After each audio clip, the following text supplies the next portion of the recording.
오늘 우리에게 주시는 하나님의 말씀은 빌립보서 2장 6절에서 7절까지입니다. 제가 하나님의 말씀을 봉독하겠습니다.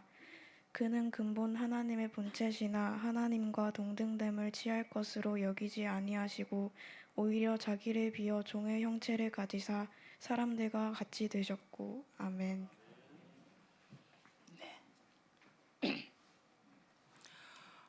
우리가 지난주에 동정녀 탄생에 대해서 어떤 한 지성적인 입장에 대해서 이야기를 하고 거기에 대한 기독교적 입장을 이야기를 나눴습니다. 오늘은 또 다른 한 지성적인 입장에 대해서 살펴보려고 합니다. 그건 뭐냐면 사람들이 세계를 보는 관점이 있는데 그게 바로 세계관이라는 거예요. 그러니까 사람은 이 세계관을 가지고 세계를 본다는 겁니다. 이 세계관을 또 나눌 수가 있는데 바로 닫힌 세계관과 열린 세계관으로 나눌 수가 있어요.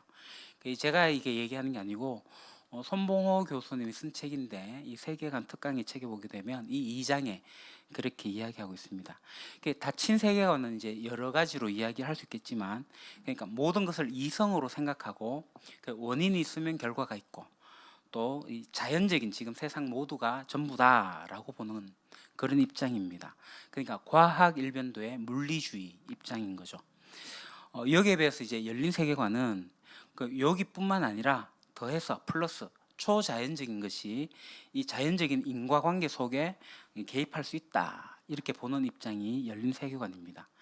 이 초자연주의, 초자연적인 세계관, 그러니까 이게 초자연주의는 아닙니다. 그러니까 초자연주의는 모든 것이 이 초자연적인 것에 의해 가지고 컨트롤된다고 보는 게 이제 초자연주의고요. 열린 세계관은 이 모든 것에 어떤 인과관계가 있고 선후가 있고 또 우리 이성적으로 이해할 수 있지만 그것을 뛰어넘은 어떤 초자연적인 존재도 있고 그 초자연 존재가 이렇게 개입할 수도 있다라고 보는 그런 입장이에요. 그러니까 이 닫힌 세계관과 열린 세계관 다 이 이성을 사용하는 겁니다. 그런데 이 닫힌 세계관은 그냥 단순히 이성주의라고 이야기할 수 있습니다. 그러니까 이성이 다예요. 완벽한 결론이 이성입니다. 그러니까 이 이성으로 이해되지 않는 것은 없는 걸로 치는 거예요. 그러나 열린 세계관은 이성이 매우 중요하긴 하지만 이 이성으로 이해할 수 없는 것도 있다라는 겁니다. 이성으로 다 설명할 수 없다라는 거죠. 그러니까 이 두 가지 세계관은 전혀 다른 세계관입니다. 근데 이 세계관이 얼마나 큰 영향을 끼치냐 하면 제가 간단한 그림 하나를 보여드리고 싶은데 이 그림입니다. 이 그림에 여인의 모습이 나와요. 그죠? 이 여인의 나이가 몇 살쯤 됐을까요? 한번 상상해 보십시오. 제가 여러분들한테 한번 물어보겠습니다. 이 여인은 아리따운 젊은 여인이다. 손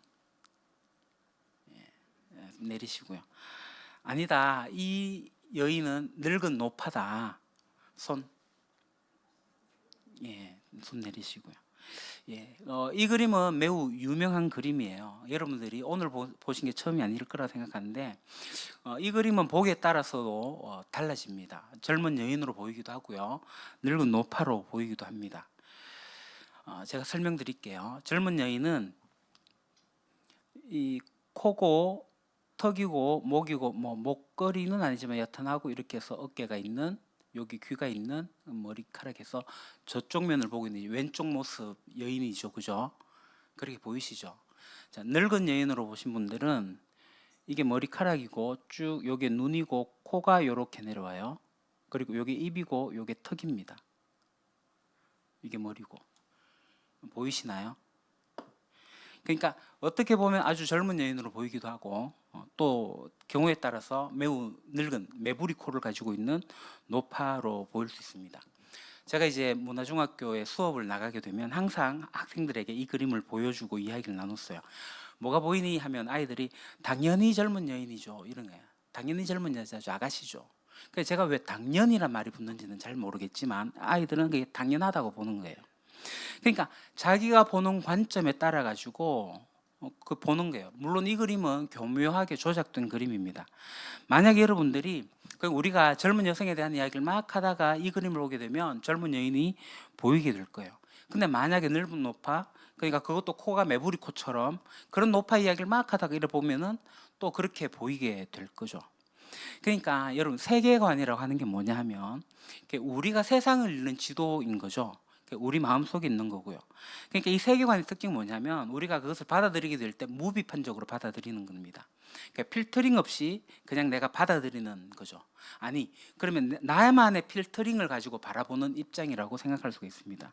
그러니까 세상이 열린 세계관이냐 닫힌 세계관이냐, 이 두 가지 특징이 있어서 어떤 사람은 모든 것은 초자연적인 것으로 존재할 수 없고 초자연적인 것이 개입할 수 없다라고 그런 생각을 가지고 있는 세계관을 가지고 있는 사람도 있고, 어떤 사람은 아니다, 초자연적인 것뿐만 아니라 존재하지, 그게 존재하는데 우리의 삶에 개입할 수도 있다라고 하는 이 열린 세계관을 가진 사람들도 있다라는 거예요. 그러니까 이 두 가지는 이 두 가지 견해가 있는데, 이 두 가지 견해를 가지고 싸워봤자 뭐 싸움이 안 되는 거죠. 전혀 다른 이야기를 하고 있으니. 만약 이 그림을 가지고 아마 여러분 처음 보셔가지고 여러분 여기에 대해서 한번 이야기해 보세요 하면 아마 서로 싸움할 거예요. 이거 젊은 여자야, 아니야 늙은 여자야, 막 이렇게 했을 겁니다. 이게 뭔 얘기냐면 세계관은 자기 마음속에 있는, 그러니까 자기도 부지불식간에 가지고 있는 자기만의 필터링이 있다는 거예요.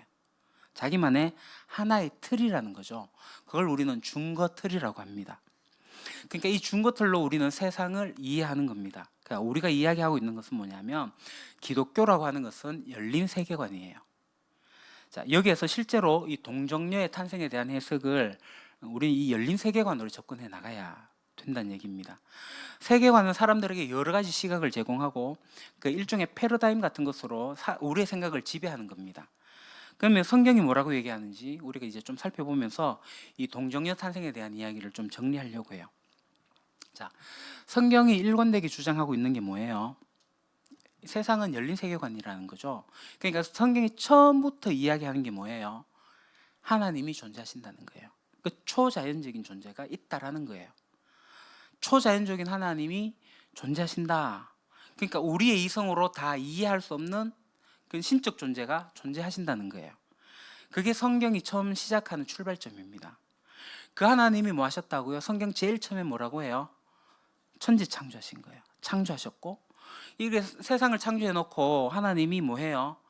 너네들끼리 놀아라, 뭐 이렇게 너네끼리 돌아가라, 마치 시계에 태엽 감아 가지고 뭐 이렇게 돌아가듯이 그렇게 시계공처럼 이렇게 그냥 해두시지 않으셨다는 거죠. 그 진화론자들은 일부 그렇게 이야기를 하는데요. 성경을 보면 하나님 세상을 창조하시고 그 다음에 만들어 놓으시고 난 다음에 어떻게 하신다고요? 창조하신 다음에 개입하신다는 거예요. 하나님께서 이 역사적으로 개입하셨던 이야기들을, 그 흔적들을 쭉 다루고 있는 것이, 특별히 한 민족에게 하나님께서 개입하셨다는 흔적들을 다루고 있는 것이 바로 구약 성경입니다.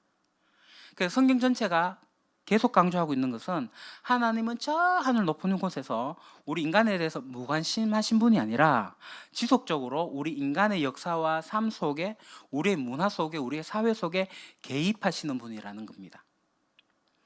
그러다가 그 하나님의 개입이 클라이막스로 온 게 있는데 그게 바로 예수 그리스도라는 거죠. 실제로 구약에서는 메시아가 올 거다, 메시아가 왔을 때 나의 개입이, 그러니까 하나님의 개입이 완전히 클라이막스로 나타날 거다라는 얘기를 성경에서 쭉 예언을 해와요. 그래서 그 클라이막스로 나타난 게 바로 예수님이 오시는 거죠. 그게 하나님의 개입입니다. 그럼 이제 질문하게 됩니다. 그럼 왜 하나님이 개입하셨을까? 하나님이 왜 역사에 개입하시는가? 그것은 여러 가지겠지만 첫 번째, 하나님이 자기 자신을 우리에게 알리기 위해서입니다. 그러니까 우린 잘 이해하지 못해요. 왠지 잘 모르겠지만 하나님은 우리 인간과 관계 맺기를 원하세요. 성경에 그렇게 나와 있어요. 성경에 나와 있는 하나님은 이 세상을 만들어 놓고 너희들끼리 돌아가라, 난 무관심하다 이러는 분이 아니라 너희와 내가 인격적인 관계를 맺고 사랑을 주고받는 관계가 되길 원한다 라는, 도저히 우리 인간으로는 상상할 수 없는 하나님을 성경이 이야기하고 있어요. 그래서 하나님이 개입하시는 거예요.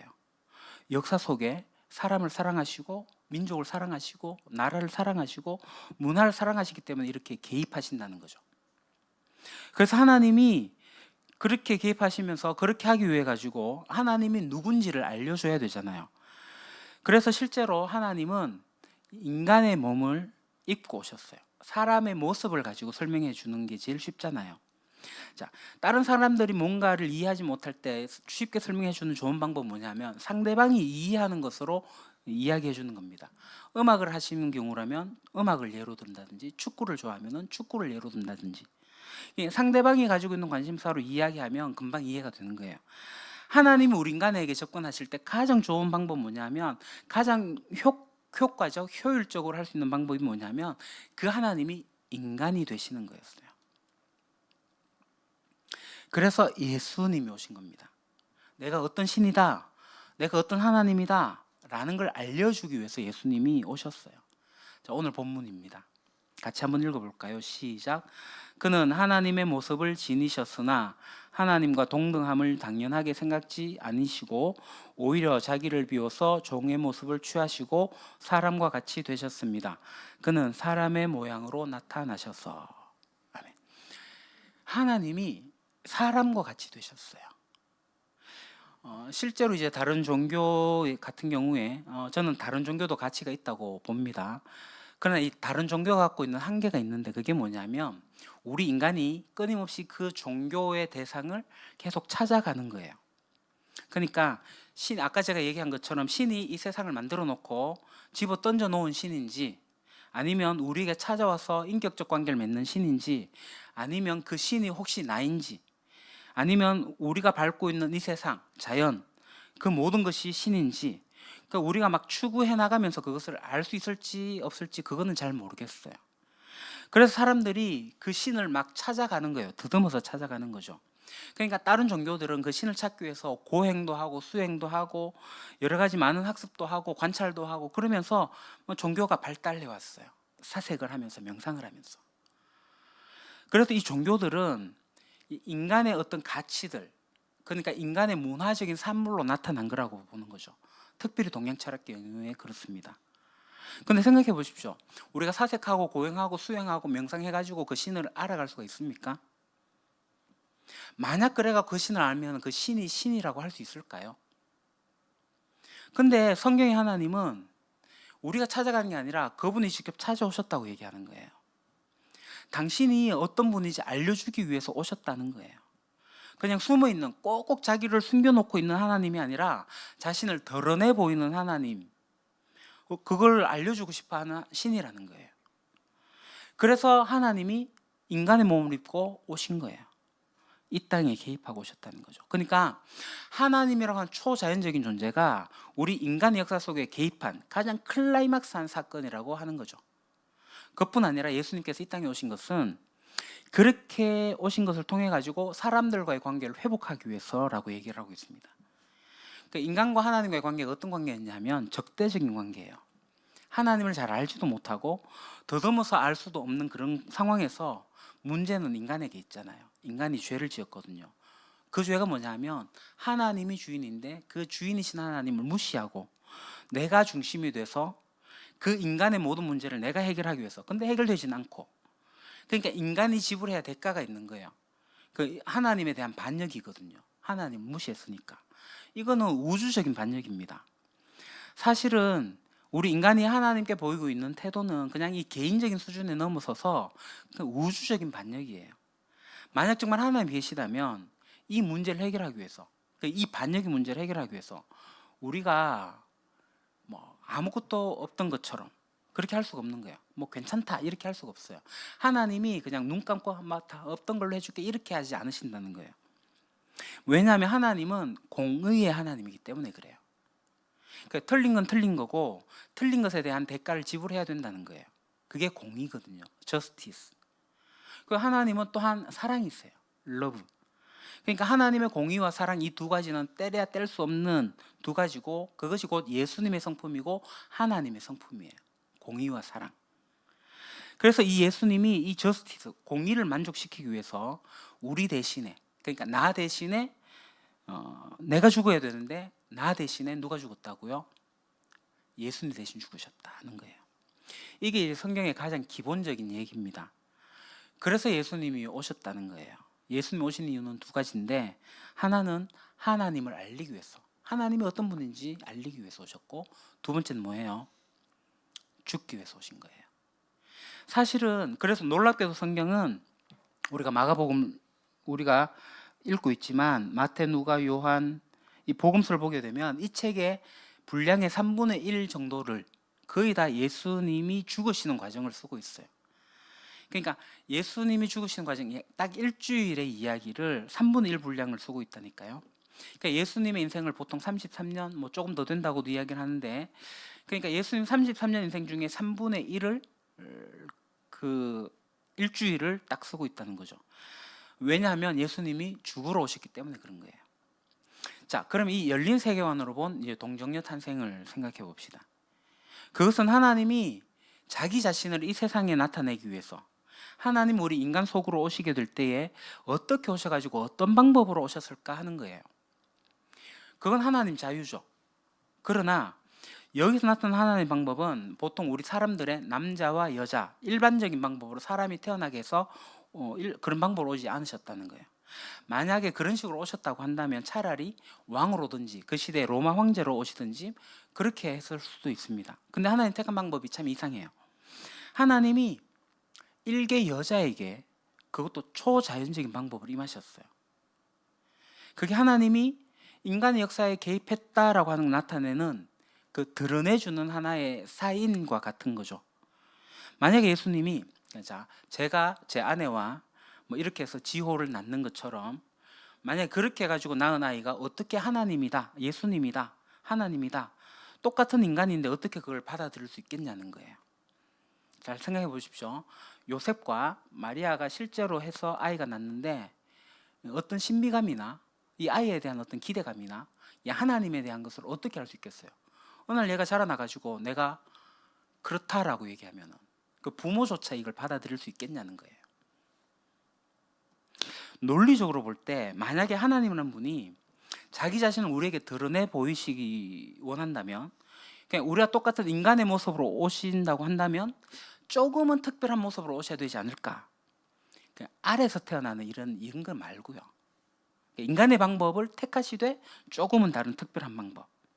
그래서 하나님이 택하신 방법이 동정녀 탄생이라는 거죠.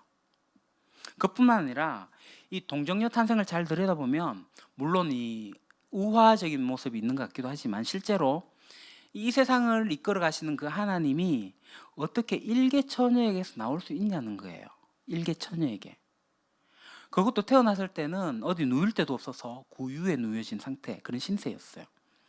그러니까 저는 이 동정녀 탄생의 이야기, 예수님 탄생 이야기는 예수님이 가르치시고자 했던 내용을 아주 대표적으로 설명해 주고 있는, 그러니까 예수님이 몸으로 표현해 주고 있는 내용이에요.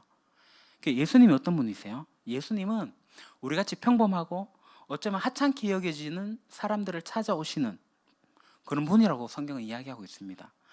성경에서 얘기한 하나님은 인간을 찾아올 때 인간이 훌륭하고 인간이 뭔가를 잘하고 뭔가를 가지고 있고 능력 있고 그래서 찾아오시는 게 아니라 그냥 10몇 살짜리 여자애, 그 처녀애. 그 당시에 여자는요, 아시다시피 숫자에 취급을 당하지도 않았어요. 우리가 이렇게 숫자를 세잖아요. 여자 빼고 세야 돼요. 25명? 아니에요. 여자 빼고 숫자 센다고. 이게 여자 사람 축에 끼지도 못했던 게 그 당시에 여자의 모습이었어요. 그것도 결혼도 안 한, 그러니까 정혼한 상태에 있는 남자가 있는 그 처녀에게 오신 거예요. 10몇 살짜리. 이게 기독교가 이야기하고 있는 메시지예요. 그 메시지하고 이게 너무나도 잘 맞아 떨어지는 상황 아닙니까? 별 볼 일 없는 평범한 사람들을 찾아오시는 하나님. 그 사람에게 하나님 방문하셔요. 그걸 상징적으로 나타내고 있는 거죠. 사실 예수님이 이 땅에 오셨을 때 얼마나 불편하셨겠어요. 이런 생각 해봤어요. 예전에 한번 얘기했던 것 같은데, 아기 예수님이 화장실 못 가잖아요. 아기들은. 그러면 뭐 그냥 일 보는 거예요. 그럼 뭐 그때는 기저귀 같은 게 있었는지 모르겠지만 그 일 보시게 되고 난 뒤에 어떻게 하셨을까요? 마리아여, 나의 기저귀를 갈아라. 뭐 이렇게 하셨겠어요? 아니죠. 뭐 어쩌겠어요? 그냥 우셨어요. 응애 하고 우셨다고요. 이거 여러분 상상할 수 있습니까? 하나님의 아들이 자기가 변을 봤다고 말도 못하고 그냥 우셨다고요. 하나님이 거기까지 내려가신 거예요. 인간이 되기 위해서. 이게 기독교입니다. 기독교가 얘기하는 것은 이 하나님이라고 하는 분이 하늘 멀리 어떤 개념과 뭐 추상적인 존재가 아니라 그냥 우리를 찾아오시는 분이라는 거예요. 그것도 의리의리하고 화려하고 자격 있는 사람들에게 찾아오는 게 아니라 형편없는 사람들에게, 보통 사람들에게, 평범한 사람들에게 이제 찾아오신다는 거예요. 그래서 저는 예수 그리스도가 저에게 있어서 정말 소망입니다. 실제로 동정녀에게 태어나셔서 그 처녀에게 오셨던 예수님은 오늘날 동일하게 별 볼 일 없고 보통 사람, 낮아져 있는 저 같은 사람, 우리 같은 사람들을 찾아오십니다. 그렇기 때문에 예수님의 이 동정녀 탄생이라는 것은 단순하게 사람들이 만들어낸 어떤 우화, 신화 그게 아니라 실제로 우리에게 진실한 소망을 가져다 주는 그런 이야기가 됩니다. 그래서 여러분 꼭 한 가지를 기억하십시오. 오늘 얘기하고자 했던 정말 중요한 뼈대 중에 하나는 이런 것들이 신화나 우화, 상징적인 얘기가 아니라는 겁니다. 이 이야기는 역사의 뿌리를 받고 있다는 거예요. 사람들이 만들어낸 상징적인 이야기가 아니라 성경에 나와 있는 많은 사람들이, 특별히 누가 같은 사람들은 그가 가지고 있던 이 역사적 지식을 총동원해 가지고 이 예수님의 탄생을 역사적으로 기록하고 있다는 거예요. 전설이나 신화로 기록하는 게 아니라. 저는 여러분들에게 억지로 믿어보러 가는 이 반지성주의를 좀 벗어나실 것을 추천합니다. 어떤 건 우리가 모릅니다. 다 알 수도 없습니다. 그러나 우리가 알 수 있는 것 내에서 우리가 이해할 수 없는 부분도 많지만 그것을 이해하는 과정을 통해 가지고 우리의 신앙은 든든히 서갈 거라고 저는 그렇게 생각을 합니다. 기도합시다. 하나님, 예수님께서 동정녀에게 태어났다고 하는 사실을 사람들을 비웃기도 하고 또 여러 가지로 그걸 해석하기도 하고 그따위 얘기를 뭐라 하냐, 그런 거 없이도 예수 믿어야 한다라고 얘기하기도 합니다. 일견 맞는 부분들이 있는 것 같지만 성경 자체는 이것이 역사적 사실이라고 하는 것을 힘주어서 강조하고 있고 예수님께서 그렇게 오실 수밖에 없는 인간 상황에 대해서도 성경에서는 이야기하고 있고 무엇보다도 끊임없이 성경에서는 하나님께서 역사에 개입하실 뿐만 아니라 바로 인간 하나하나를 찾아오신다고 말씀하고 계십니다. 하나님, 오늘 여기 함께 모인 모든 분들에게 우리가 완벽한 이해에 다다르지 못하겠지만 그러나 우리가 가지고 있는 신앙의 지적인 부분들이 정리되어지고 조금이라도 이해가 되어지는 일들이 있게 되어져서 우리의 신앙이 그저 공중에 붕 떠 있는 개념이 아니라 역사의 근간 신앙이 될 수 있도록 도와주시옵소서. 예수님의 이름으로 기도합니다. 아멘.